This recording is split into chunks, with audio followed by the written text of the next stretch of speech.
என்னடா இது நம்ம பாட்டு கடைசி படம் பண்ணால் இந்த மாணவர் போராட்டம் இது பெரிய பேசு பொருளாகிடுச்சு, இது இது இது தீ பரவட்டும் அது பரவட்டம்னு இவங்க போட்டு வைப்பு பண்ணுறாங்களே, நம்ம வைப்பு பண்ணலான்னு பார்த்தா நீங்கள் பண்ணுறது வைப்பு, அவங்க பண்ணுறது ரா எனர்ஜி.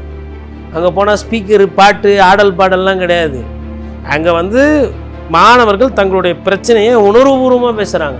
ஒரு படம் பார்த்ததுனால, ஒரு படம் வெளியே வந்ததுனால எங்களுக்கு எந்தவித அக்கறையும் இல்லை, எங்களுக்கு புரட்சிங்கிற எண்ணமே இல்லைன்னு எடுத்துக்கிறது தவறு அப்படிங்கிறாங்க. இல்லை யாரு நான் உட்காந்துக்கிட்டு நீங்கள் ஏதோ கேள்வி கேட்குறீங்க, நான் சம்மந்தமாக பைத்தியக்காரன் சிரிச்சிருந்தா நீங்கள் என்ன நினைப்பீங்க? என்ன அப்போ இம்மாம் பேர் போராட்டம், மாணவர்கள் போராட்டம் நடக்கும்போது இதில் ஆர்வம் காட்டாமல் இதை பற்றி எதுவும் பேசலைன்னா கூட பரவாயில்ல.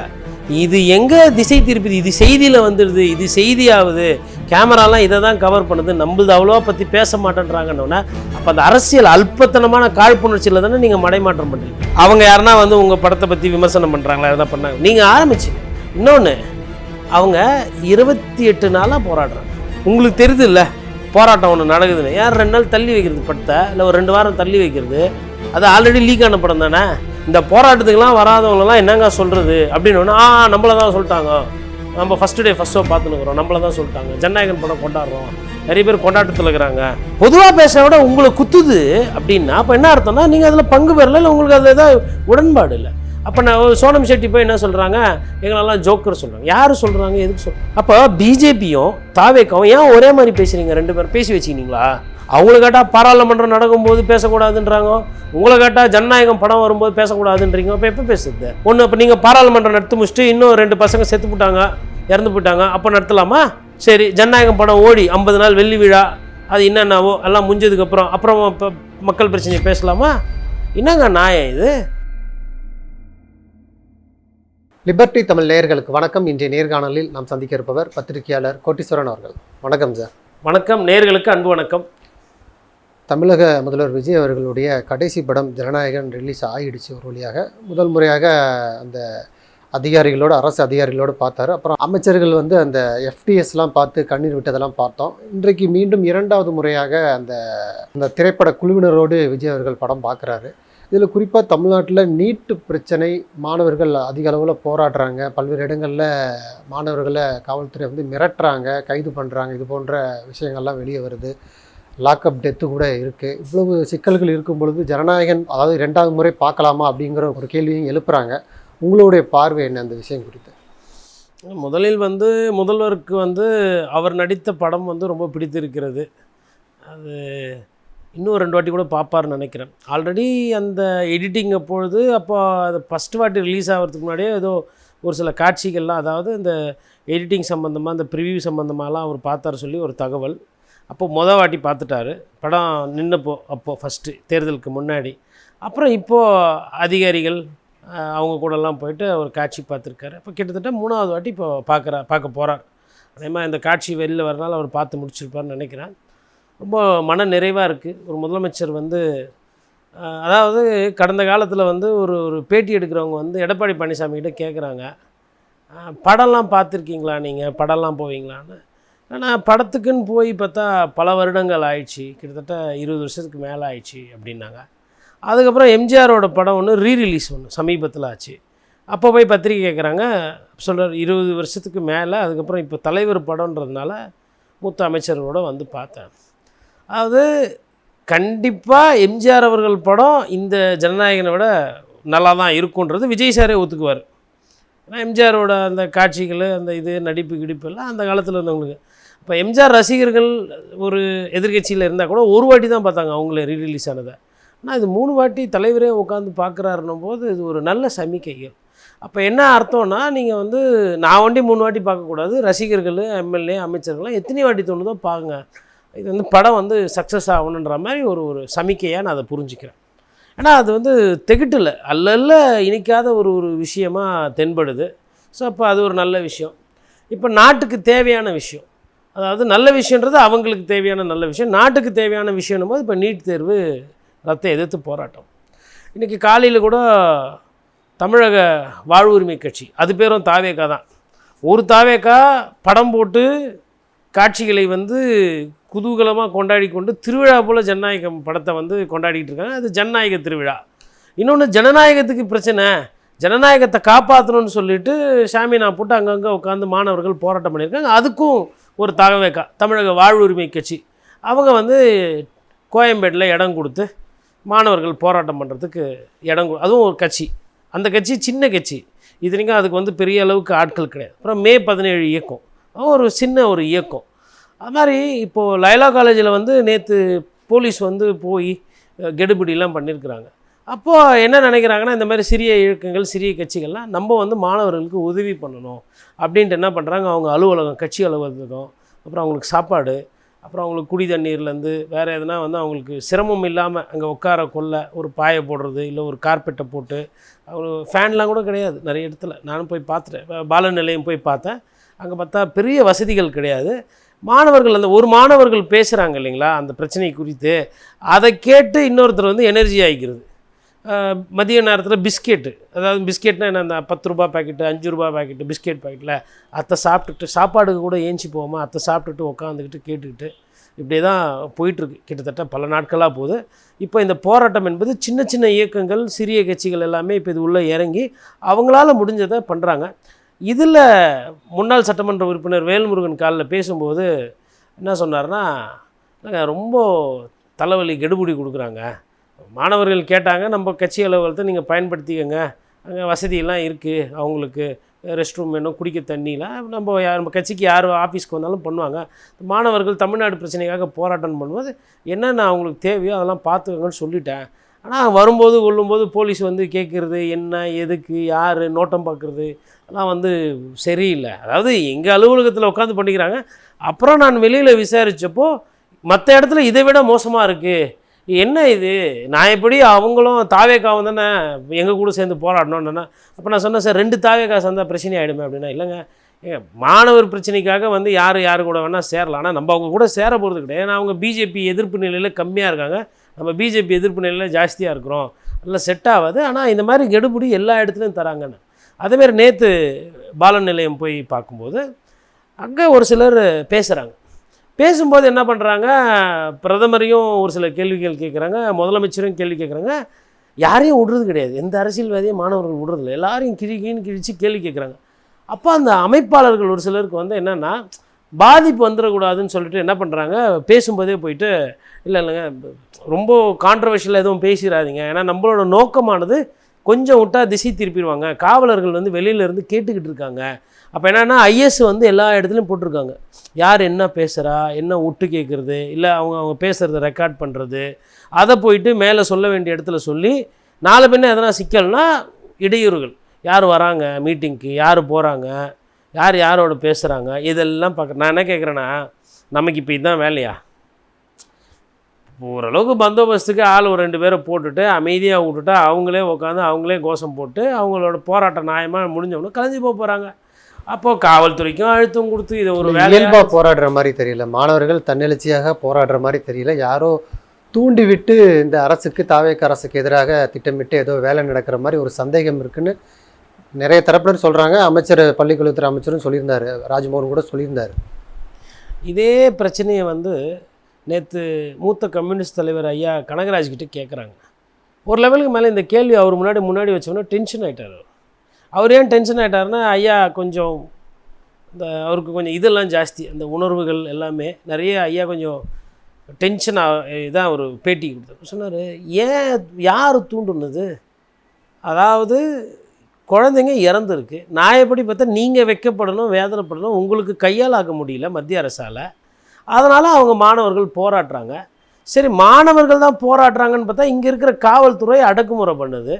அப்புறம் அவர் சொல்லிட்டு ஒரு பதிவு போடுறாரு, மாணவனை வந்துட்டு பிடிச்சிட்டு அந்த வண்டியில் ஏற்றும் போது இடிக்கிறது, வண்டியோட அந்த டோர் இருக்குது இல்லை வண்டியோட அந்த ஃபுட் ரெஸ்ட் இருக்குன்னா அதில் போய் இடிக்கிறது, அதாவது அடிபடட்டும், கை தேய்ச்சிக்கிட்டோம் இல்லை கால் அடிபட்டோம் ஏதோ ஒன்று ஆகட்டும், தலைவலியாக இருக்குது உங்களால் அப்படின்ற மாதிரி கையாளுறாங்க. அதாவது நம்ம வீட்டு பிள்ளைங்க அதுங்க வந்து ஜனநாயகப்படி அதுங்களோட வாழ்வாதாரத்துக்கு தானே கேட்குது. நாளைக்கு நம்ம பிள்ளைங்களும் வந்து டாக்டர் படிக்கணும், இந்த மாதிரி போட்டித் தேர்வெல்லாம் இந்த கொஸ்டின் பேப்பர் லீக் ஆனால் அதில் நாயெல்லாம் அந்த மனசாட்சியை கைட்டி வச்சுட்டு அந்த சொக்காயை போட்டுக்கிட்டு ஏதோ மேலே இருக்கிறவங்க சொல்கிறாங்க அரசியல் ரீதியான்றதுக்காக மட்டமாக நடத்துறது, மாணவர்களை அடிக்க தான் இன்னும் ஆரம்பிக்கலை, அங்கே டெல்லியில் அடிக்கிற மாதிரி, அதுவும் ஸ்லைட்டாக தள்ளுறது விழுறது, மேன் ஹேண்டில் பண்ணுறது, கையை பிடிச்சி முறுக்கிறது, சொக்காயை பிடிச்சி இழுத்துன்னு போகிறது உள்ள, இந்த அவலமான வேலைலாம் இங்கே நடக்குது தமிழ்நாட்டில். நடக்காமல் இல்லை. அப்புறம் பார்க்குறது, அப்புறம் காலேஜுக்கு வெளியில் யாருனா நின்றுருந்தாங்கன்னா அங்கே போய் பார்க்குறது, அப்புறம் யாருனா ஒருத்தர் போராட்டத்தை அவங்க தான் முன்னெடுத்து நடத்துகிறாங்க அப்படின்னா, முன்னெடுத்து நடத்துறது வேறு, தூண்டுறது வேறு, ரெண்டுத்துக்கும் வித்தியாசம் இருக்குது. முன்னிருந்து நடத்துறதுன்றது லீடர்ஷிப்பு, தூண்டுறதுன்றது விஷமத்தனம். இங்கே வந்து யாரை இங்கே தூண்டியெல்லாம் உள்ள, அங்கே டெல்லியில் ஜந்தர் மந்தரில் ஆச்சு, அந்த பிரச்சனை பெருசாகுது. அவனும் மாணவன் இவனும் மாணவன், இவங்க ரெண்டு பேருக்கும் இருக்கிற ஒத்துமை என்ன? அவங்களும் மாணவர்கள் இவங்களும் மாணவர்கள். அவங்களோட நோக்கம் சரின்னா அப்போ இவங்களோட நோக்கம் சரி. இவ்வளோ நாள் எங்கே போனீங்க? அதாவது ஒரு போராட்டம் நடத்துறீங்க, அதுதான் விமர்சனம் பண்ணுறீங்க, நீங்கள் போராட்டம் நடத்துங்க. இப்போ நாங்கள் வந்து எங்கள் தலைவருடைய கடைசி படம் வந்திருக்கு, நாங்கள் படத்துக்கு போகிறோம், நீங்கள் இவ்வளோ நாள் ஃபுட்பால் பார்த்துட்டு எல்லாமே என்ஜாய் பண்ணிவிட்டு படம் ரிலீஸ் ஆகிற அன்னைக்கு வந்துட்டு ஏதோ புதுசாக உங்களுக்கு புரட்சி வந்த மாதிரி தாவேக அரசை விமர்சிக்கிறீங்களே, இது நியாயமா அப்படின்னு ஒரு கேள்வி எழுப்புறாங்க.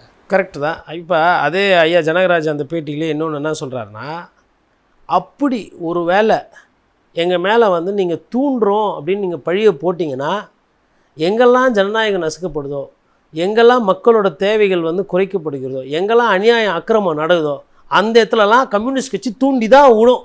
நாங்கள் போராட்டம் பண்ணுறது தான் கட்சி, நாங்கள் சொத்து சேர்க்கறது கட்சி இல்லை, நாங்கள் தூண்டுறதாவே வச்சுக்கோங்க. ஆமாம், தூண்டுறோன்றார். இதில் என்ன தப்பு? அவர் எடுக்கிற நிலைப்பாடில் என்ன தப்பு? ஒன்று. ரெண்டாவது, நீங்கள் சொல்கிறீங்க கால்பந்து, யாருன்னா ஒருத்தர் கூப்பிட்டு ஸ்பெயின் பயிற்சி எடுக்கலை, ஸ்பெயின் உழைக்கலை, ஸ்பெயின் ஷார்ட் பாஸ் போடல, ஸ்பெயின் அக்யூரசி கொடுக்கல, ஸ்பெயின் வந்து பயிற்சி பத்தலை, ஸ்பெயின் வந்து கிரவுண்டு பூரா போய் ஆடலை, அதனால் வேர்ல்டு கப்பு ஜெயிச்சிச்சு, ஆனாலும் வேர்ல்டு கப்பு ஜெயிச்சிச்சு யாரா ஒருத்தரை சொல்லுங்கள். கஷ்டப்பட்டு உழைச்சி விளையாடி வேர்வை சிந்தி ஸ்பெயின் ஜெயிச்சுது. தாவேகா நீங்கள் அப்படியா ஜெயிச்சிங்க? இல்லை ஃபுட்பால் பார்த்து ரசிக்கிறாங்கன்றீங்களே, ஃபுட்பாலெல்லாம் உழைக்காமல் எல்லாம் ஒழுங்காக ஆடாமலாம் யாரும் ஜெயிக்க முடியாது. அரசியல் மாதிரி கிடையாது, சும்மா அப்படியே மடைமாற்றம் பண்ணி யார் மேலேயும் தூக்கி பழியை போட்டு எதையோ ஒன்று பண்ணிலாம் அப்படிலாம் ஜெயிச்சுன்னு போக முடியாது. அப்போ எதுக்கு ஃபுட்பால் பேச்செல்லாம் பேசணும்? எவ்வளோ உழைப்பு இருக்குது, எவ்வளோ கஷ்டம் இருக்குது. அவங்களும் நீங்களும் ஒன்றா? ஒரு தேர்தலை ஒரு படம் பார்த்ததுனால, ஒரு படம் வெளியே வந்ததுனால எங்களுக்கு எந்தவித அக்கறையும் இல்லை, எங்களுக்கு புரட்சிங்கிற எண்ணமே இல்லைன்னு எடுத்துக்கிறது தவறு அப்படிங்கிறாங்க. இல்லை யார் நான் உட்காந்துக்கிட்டு நீங்கள் ஏதோ கேள்வி கேட்குறீங்க, நான் சம்மந்தமாக பைத்தியக்காரன் சிரிச்சிருந்தா நீங்கள் என்ன நினைப்பீங்க? என்ன சார் ஏதோ பிரச்சனை போலுது, நல்லா தான் இருந்தால் போல், போன வாரம் வந்து பேட்டி எடுத்தப்போ கூட ஏதோ படிக்கட்டில் போகும்போது ஊண்டார் போலுது, மண்டையில் ஏதோ ஆகிட்டுக்குது நினைப்பீங்கள்ல. அப்போ இம்மாம் பெரிய போராட்டம், மாணவர்கள் போராட்டம் நடக்கும்போது இதில் ஆர்வம் காட்டாமல் இதை பற்றி எதுவும் பேசலைன்னா கூட பரவாயில்ல. இது எங்கே திசை திருப்பிது? இது செய்தியில் வந்துடுது, இது செய்தியாகுது, கேமராலாம் இதை தான் கவர் பண்ணுது, நம்மளது அவ்வளோவா பற்றி பேச மாட்டேன்றாங்கன்னொன்னே அப்போ அந்த அரசியல் அல்பத்தனமான காழ்ப்புணர்ச்சியில் தானே நீங்கள் மடைமாற்றம் பண்ணுறீங்க. அவங்க யாருன்னா வந்து உங்கள் படத்தை பற்றி விமர்சனம் பண்ணுறாங்களா, எதனா பண்ணாங்க, நீங்கள் ஆரம்பிச்சிங்க. இன்னொன்று, அவங்க 28 நாளாக போராடுறாங்க, ஏதோ புதுசாக இல்லை. உங்களுக்கு தெரியுது இல்லை போராட்டம் ஒன்று நடக்குதுன்னு. யார் 2 நாள் தள்ளி வைக்கிறது படத்தை, இல்லை ஒரு 2 வாரம் தள்ளி வைக்கிறது? அது ஆல்ரெடி லீக் ஆன படம் தானே. பாதி படம் ஆல்ரெடி பார்த்தாச்சு. பகவந்த் கேசரி படம் பேர். அந்த கேசரியை ரீமேக் பண்ணிக்கிறீங்க நீங்கள். அது பொறுமையாக தான் கேசரி திருப்பி ரிலீஸ் பண்ணுறது. இந்த கேசரி காலி ஆகிடுமா?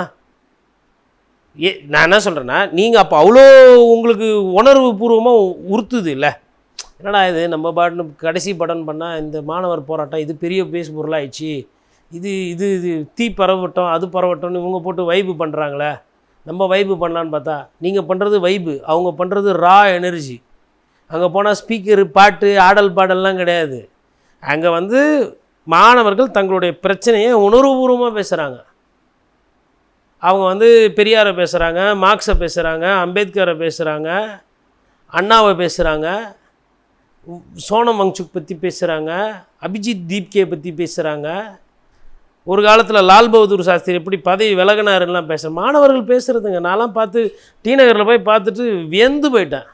என்னை வந்து ஒரு தோழர் வந்து நீங்கள் வேணால் பேசுங்கன்னாங்க. அப்பா நல்லா பேசுகிறாங்க, நாம் போய் என்னப்பா பேசுகிறது?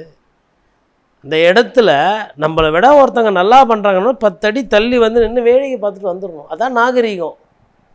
நான் அத்தை பண்ணேன், நான் இத்தை பண்ணேன், நான் ஃபஸ்ட்டு ஷோ பார்த்தேன், அந்த பெருமைலாம் யாருன்னா கேட்குறாங்களா? இப்போ போலி போராளிகள் அப்படிங்கிறாங்க. அதாவது ஒரு சினிமா பார்த்தா எங்களை ஜோக்கராக நினைக்கிறீங்க, ஆனால் ஒரு சினிமா படம் எடுத்த டைரக்டரை கூப்பிட்டு நீங்கள் புரட்சி வசனம் பேசினா அது ஒரு மிகப்பெரிய போராட்டம் ஆயிரம். சனம் செட்டி கேள்வி எழுப்புறாங்க அந்த போராட்டம். அதான் அவங்க சனம் செட்டியா, அவங்க பேரே நேற்று தான் எனக்கு தெரியும். அவங்க வந்து என்னன்னா, செட்டிகள் எல்லாம் வந்து தமிழ்நாட்டில் நீட்டு தேர்வை ரத்து செய்ய வேண்டி நமக்கு சொல்லிக் கொடுக்க வேண்டிய கால கட்டாயம் இது, ரைட்டு. அந்த இடத்துல நான் வந்து நாள் போய் பார்த்தேன், வெளியிலேருந்து பார்த்தேன். நேற்று போய் உள்ளே போய் ஒரு மணி நேரம் இருந்தாங்க. உள்ள எந்த இடத்துலையுமே கொஞ்சம் கூட அறிவு கம்மியான வார்த்தைகளோ இல்லை ஒரு மட்டமான ஒரு பேச்சோ அவங்க பதிவு பண்ணல. அவங்க ஒரு சிரிப்புக்காக நகைச்சுவைக்காக பிரதமர் எப்படி இருக்கிறார், அமைதியாக இருக்கிறாரு, இங்கே ஒருத்தர் இருக்கிறாரு அமைதியாக இருக்கிறாரு, படம் பார்த்துன்னு இப்படி ஜாடமாட பேச்சு பேசுகிறாங்களே தவிர்த்து வக்ரமோ இல்லை வார்த்தைகளில் வந்து ஏடாகோடமான சொல்லாடலோ தரக்குறைவான பேச்சோ கிடையாது. டீசெண்டாக தான் பேசுகிறாங்க. ஆனால் வெளியிலேருந்து வந்து பார்க்குறவங்களுக்கு அது வந்து ஐயோ நம்மளை தான் சொல்கிறாங்களோ, இந்த போராட்டத்துக்கெலாம் வராதவங்களெலாம் என்னங்க சொல்கிறது அப்படின்னு நம்மளை தான் சொல்லிட்டாங்க, நம்ம ஃபஸ்ட்டு டே ஃபஸ்ட் ஷோ பார்த்துன்னுக்குறோம், நம்மளை தான் சொல்லிட்டாங்க, ஜனநாயகன் படம் கொண்டாடுறோம், நிறைய பேர் கொண்டாட்டத்தில் இருக்கிறாங்க, பாஜக கூட சொல்லியிருப்பாங்கள்ல கொண்டாட்டத்தில் இருக்கிறாங்க. ஏன்னா சோனம் வாங்சுக் வந்து நேற்று வந்து இது பண்ணிட்டார். பொதுவாக பேச விட உங்களை குத்துது அப்படின்னா அப்போ என்ன அர்த்தம்னா நீங்கள் அதில் பங்கு பெறல, இல்லை உங்களுக்கு அதில் தான் உடன்பாடு இல்லை. அப்போ நான் சோனம் ஷெட்டி போய் என்ன சொல்கிறாங்க, எங்களெல்லாம் ஜோக்கர் சொல்கிறாங்க. யார் சொல்கிறாங்க, எதுக்கு சொல்கிறாங்க? நீங்கள் ஃபர்ஸ்ட் ஆஃப் ஆல் உங்களை அங்கே கூப்பிட்டாங்களான்னு தெரியல, என்ன கூப்பிடல, நான் போனேன், என்னை பேச சொல்லி கேட்டாங்க ஒரு சிலர். நான் சொன்னேன் இல்லை வேண்டாம், அவங்களோட மேடை எனக்குன்னா என்ன தெரியாதா, பத்திரிகையாளர்ன்ற முறையில் 4 பேர் பேசுவாங்க தானே, மாணவர்களோட மேடை. இப்போ நான் வந்து என்ன மாதிரி நிலைப்பாடில் பேசுவேன்றது அவங்களுக்கு தெரியும். அவங்க போட்ட மேடையில் போய் நான் உட்காந்து பேசுகிறதுன்றது நல்லா இருக்கா?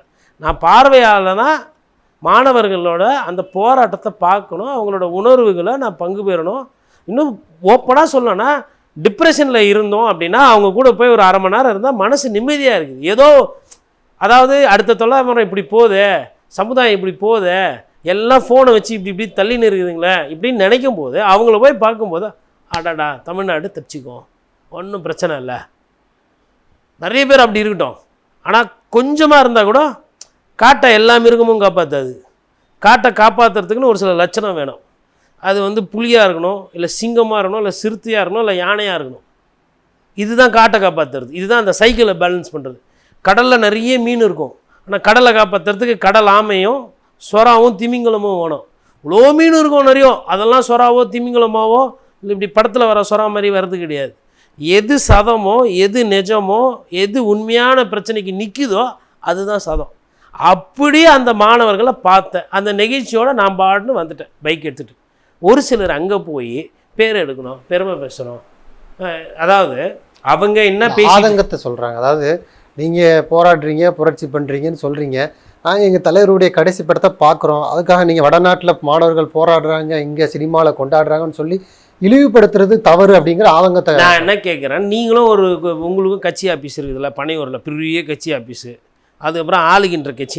நீங்கள் கேட்டால் ராஜரத்ன ஸ்டேடியத்தில் ராஜ மரியாதையோட போலீஸ் பாதுகாப்போட பண்ணலாம். அங்கே டைஃபி வந்து கஷ்டப்பட்டுக்கிட்டு வெயில் இடம் நெருக்கடியில் பண்ணிகிட்டு இருக்கிறாங்க.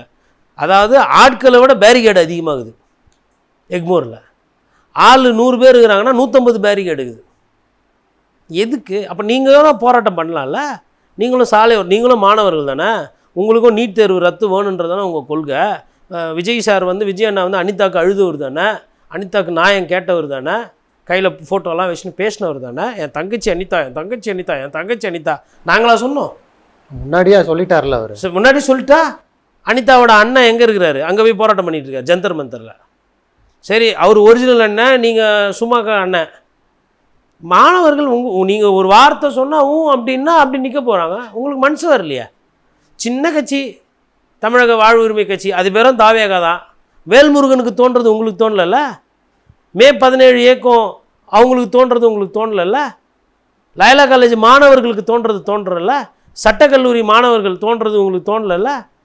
ஏன் எஸ்எஃப்ஐயும் டிஒய்எஃப்ஐயும் இதை ஒண்டி நேந்தி விட்ருக்கான்னு கேட்குறேன் நான். எந்த போராட்டம்னா கம்யூனிஸ்ட் கட்சிகளில் இருக்கக்கூடிய மாணவர் இயக்கம் தான் போய் போராடணும் நேந்தி விட்ருக்கா? யாருக்காக போராடுறாங்க? அவங்களாம் எங்கெங்கேருந்தோ வராங்கங்க. வந்துட்டு 1 நாள் 2 நாள் 3 நாள் அங்கேயே தங்கி அதெல்லாம் பார்க்கும்போது உள்ளபடியே ஒரு தவ வாழ்க்கை. அந்த பசங்களெல்லாம் பார்க்கும்போது அவ்வளோ ஆர்வமாக இருக்குது. அதாவது சமுதாயத்தை பாதுகாக்கிற வேலையிலேருந்து அரசியல் ரீதியாக அரசியல் மாசுபற்றக்கூடாது. இன்னொன்று அவங்க என்ன கேட்குறாங்க, கல்வியை வந்து தனியாருக்கு கொடுக்காத, ஃபீஸு நிறையா வாங்குறாங்க, எங்கள் அப்பா அம்மாவால் ஃபீஸ் கட்ட முடியல, இது இப்படியே போயிடுச்சுன்னா சிக்கல். மாநில பட்டியலுக்கு ஃபுல்லாக மாற்றிடுங்க. தனியார் மயம் வேணாம். கொள்ளை அடிக்கிறாங்க ஃபீஸ்லேருந்து. சத்தியமான உண்மையாக இல்லையா? அது நிறைய பேர் பெற்றவங்க எதுக்கு பாதி பணம் ஃபீஸிலே போயிடுது. School fees, tuition fees, book fees, யூனிஃபார்முக்கு ஃபீஸு, போயிட்டு வர்றதுக்கு பஸ்ஸுக்கு ஃபீஸு. எப்போ ஒரு பள்ளிக்கூடத்துக்கு எவ்வளோப்பா வாங்குவீங்க? சொத்தே எழுதி வைக்கணும் போலத. இது இல்லாமல் எல்கேஜி படிக்கும்போது பெரிய லைனில் நிற்கணும். அந்த கொடுமையெல்லாம் முடிச்சு தேர்வு எதுலான்னு போனால் இந்த கொடுமை கொஸ்டின் பேப்பர் லீக்கு. அதில் வந்து பெருமையாக ஒரு சிலர் ஆர்எஸ்எஸ் சிந்தனை இருக்கிறவங்க இல்லை பாஜக ஆதரவாளர் இப்போ தான் கொஸ்டின் பேப்பர் லீக் ஆச்சா? எப்போ நீங்கள் தானேப்பா 10 வருஷத்துக்கு மேலே ஆட்சியில் இருக்கிறீங்க. அப்போ இவ்வளோ நாள் கொஸ்டின் பேப்பர் லீக் ஆச்சுன்னா உங்களுக்கு தான் அசிங்கம். இப்போ இதையே வந்து இப்போ பெருசாக பேசுகிறீங்க. அடுத்து அப்போ பிஜேபியும் தாவேக்காவும் ஏன் ஒரே மாதிரி பேசுகிறீங்க? 2 பேரும் பேசி வச்சுக்கினீங்களா? அவங்கள கேட்டால் பாராளுமன்றம் நடக்கும்போது பேசக்கூடாதுன்றாங்க, உங்களை கேட்டால் ஜனநாயகம் படம் வரும்போது பேசக்கூடாதுன்றீங்க. அப்போ எப்போ பேசுறது? ஒன்று இப்போ நீங்கள் பாராளுமன்றம் நடத்தி முடிச்சுட்டு இன்னும் 2 பசங்க செத்து போட்டாங்க, இறந்து போயிட்டாங்க, அப்போ நடத்தலாமா? சரி, ஜனநாயகம் படம் ஓடி 50 நாள் வெள்ளி விழா அது என்னென்னாவோ எல்லாம் முடிஞ்சதுக்கப்புறம் அப்புறம் இப்போ மக்கள் பிரச்சனையை பேசலாமா? என்னங்க நியாயம் இது? உங்கள் விழாவை, உங்கள் படத்தை, உங்கள் பாராளுமன்றத்தை நீங்கள் கூட்டிக்கோங்க, நீங்கள் நடத்திக்கோங்க. அவங்க போராட்டத்தை அவங்க நடத்துகிறாங்க. அவங்கள போயிட்டு அதுவும் அந்த கூட்டத்திலே போயிட்டு அவங்க மனசு புண்படுற மாதிரி பேசுறது என்ன விதத்தில் நியாயம்? நீங்கள் நல்லா சாப்பிட்டு வரீங்க, அவங்க சாப்பிடாம பிஸ்கெட் சாப்பிட்டு உக்காந்துக்கிறாங்க. அங்கே போயிட்டு நான் ஃபஸ்ட்டு ஷோ பார்த்தேன். உங்களை யாருன்னா கேட்டாங்களா? ஃபஸ்ட்டு ஷோ பார்த்தேன், விசில் வச்சேன், டான்ஸ் ஆடினேன், விஜய் என்ன ரொம்ப அழகாக யாருன்னா கேட்டாங்களாங்க அந்த கூட்டத்தில்? சம்மந்தமே இல்லாமல் போயிட்டு மாணவர்கள், ஆமாம் மாணவர்களோட போராட்டம். நீங்கள் ஃபஸ்ட்டு மாணவரா? அவங்க பிரச்சனை எவ்வளோ என்ன மாதிரி நிறைய பேர் அங்கே இருக்கிறவங்க போகிறாங்க, நிறைய பேரை பார்க்குறேன் நான். யாரும் போய் பேசுகிறதுலாம் கிடையாது. கூப்பிட்டா அழைச்சா பேசுகிறாங்க, இல்லையா 10 அடி தள்ளி நின்று பார்த்துட்டு வந்துடுறாங்க, அவ்வளோதான். அழைக்காத வீட்டுக்கு எதுக்கு போனீங்க? அவ்வை பாட்டி சொல்லி கொடுத்தது ஞாபகம் இல்லையா? மதியாதார் தலைவாசல் மிதியாத. சரி, மிதிச்சிட்டிங்க. மிதிச்சுட்டு அங்கே போய் பிரச்சாரம். யாருக்கு பிரச்சாரம்? முதலமைச்சருக்கு பிரச்சாரம் ஆதரவாக. படம் வந்துச்சு, நல்லா இருந்துச்சு, ஆனால் எங்களெல்லாம் இப்படி பார்க்காதீங்க, எங்களுக்கும் அந்த உணர்வு இருக்குது. உங்களை பார்த்தா உணர்வு இருக்கிற மாதிரி தெரியலையே. உணர்வு இருந்தால் காவல்துறை வச்சு லைலா காலேஜில் போராட்டம் பண்ணுற மாணவர்களுக்கு அனுமதிக்க வேண்டியதுதானே? எம்சிசி மாணவர்களை ஏன் தடுக்கிற மாதிரி பண்ணுறீங்க காவல்துறை? கோயம்பேடில் தமிழக வாழ்வுரிமை கட்சிக்கு போகிறவங்கள ஏன் வேவு பார்க்குறீங்க? டி நகரில் அம்மா போலீஸ் போட்டு யார் வரா யார் போகிறா வேவு பார்க்குறீங்களா? என்ன வேலை இது? கம்யூனிஸ்ட் தோழர்களுக்கு என்ன கூட்டணிக்கு உங்களுக்கு ஆதரவும் கொடுத்துட்டு உங்கள் மீது குறையும் சொல்லணும். அவங்களுக்குன்னா மாரியம்மன் கோயிலுக்கு வேண்டுதலா? சண்முக ரோட்டில் உட்காந்து போராடுறார். உங்களுக்கு கூட தானே பேசிகிட்டு இருந்தார், உங்களுக்கு ஆதரவாக தானே பேசுகிறார். அவரையே கோவப்பட வச்சிட்டிங்களே. இப்போ பாலபாரதி, வாசுகி, ஐயா கனகராஜ் போன்றவர்கள் முதல்ல இருந்தே பேசுகிறாங்க. இது தப்புங்க, மாணவர் இப்படி நடத்தாதீங்க. ஏன்னாங்க மனசாட்சி இல்லாமல் நான் காவல்துறை கூட்டு போய் அடிக்கிறீங்க. நான் இன்னொன்று சொல்லவா? இந்த ஜனநாயகம் படத்தை வச்சுக்கிட்டு லாக்அப் டெத்து ஒன்று மறைச்சிட்டிங்களா? செய்தி பெருசாக ஆகாமல் 24, 26 வயசுன்றாங்க. அது வயசே சரியாக வரல. ஒவ்வொரு பேப்பரில் ஒவ்வொரு மாதிரி வருது. வாழற வயசா சாவர வயசா? அது நம்ம வீட்டில் ஒரு தம்பியோ ஒரு அண்ணனோ போய் இந்த மாதிரி இறந்துட்டான், அந்த அந்த அந்த உருவத்தை பார்க்கும்போது, அந்த உடலை பார்க்கும்போது எப்படி வயிறு கலங்கும், எப்படி வயிறு எரியும். என்ன பண்ணிட்டாப்புல? பாட்டில் வச்சுருந்தாப்புல, ரைட்டா? நீங்கள் விற்கிறீங்க, உங்கள்கிட்டேருந்து வாங்கி பிளாக்கில் விற்றாப்புல, அவ்வளோதானே? சரி, ஜனநாயக படத்துக்கு டிக்கெட்டு பிளாக்கில் விற்றாங்களே, அவங்களும் இதேமாரி கூட்டின்னு போய் செம்மடி அடிப்பீங்களா? எத்தனை பேர் அடிப்பீங்க சார்? பொருள் ஒன்று தானே சார். இதுவும் கருப்பு பணம், கருப்பில் விற்கிறது. 150 ரூபா பாட்டில் வாங்கி அவனா 200 250 ரூபாய்க்கு தான். யாரும் 150 ரூபா காட்டுற 1000 ரூபாய்க்குலாம் வாங்க மாட்டாங்க. ஆனால் 200 ரூபா டிக்கெட்டு, 150 ரூபா டிக்கெட்டை 1000 ரூபா 800 ரூபா கூடவே விற்றுக்கிறாங்க. அவங்களெல்லாம் இப்படி தான் கூட்டின்னு போய் அடிப்பீங்களா? ஸ்டேஷனில் வச்சு செம்மடி அடிப்பீங்களா? எதனா இது முன்னாடி ஆயிருக்குதா? நன்றி. நிறைய நல்ல தகவல்களை நேர்களுக்கு சொல்லியிருக்கீங்க. உங்களுடைய நேரத்துக்கு மிக்க நன்றி. நன்றி.